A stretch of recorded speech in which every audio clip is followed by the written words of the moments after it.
দুর্গাপুজোয় রাজ্য সরকারের অনুদান না নেওয়ার সিদ্ধান্ত দুর্গাপুরে বিধাননগরের এক পুজো কমিটি।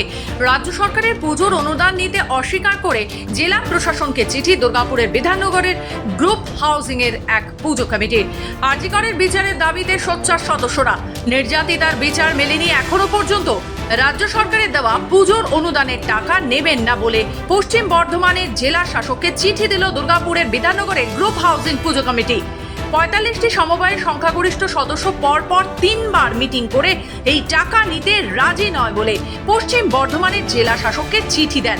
এবার পুজোয় সব রকম অনুষ্ঠান বাতিল ও পুজোতে কোনো জলসা বা অন্য কোনো আয়োজন থাকছে না। একটাই দাবি, বিচার পাক নির্যাতিতা। দুর্গাপুরের বিধাননগরের গ্রুপ হাউজিং সমবায় সমিতির দুর্গাপুজো রাজ্য সরকারের পুজোর অনুদানের টাকা পাচ্ছিল, এবার ছিল দ্বিতীয় বছর।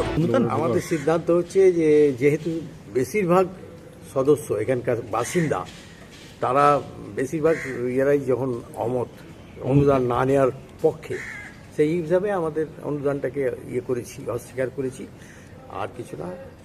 এটা অভয়াকাণ্ডে এখান থেকে যে 14ই আগস্টের রাত দখল, সেখান থেকে তার পরবর্তী ক্ষেত্রেই আমাদের এখান থেকে পুজোর ব্যাপারে স্টেট ওয়াইজ যেমন আমাদের সব বছর পুজো হয়, আর এটা 95 থেকে পুজোটা হচ্ছে, তো আমরাই পুজো করি, কোনো অনুদান ছাড়াই পুজো হয়।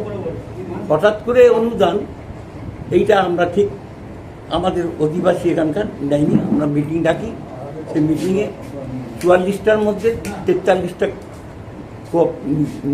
41টা কোঅপারেটিভ এসেছিল।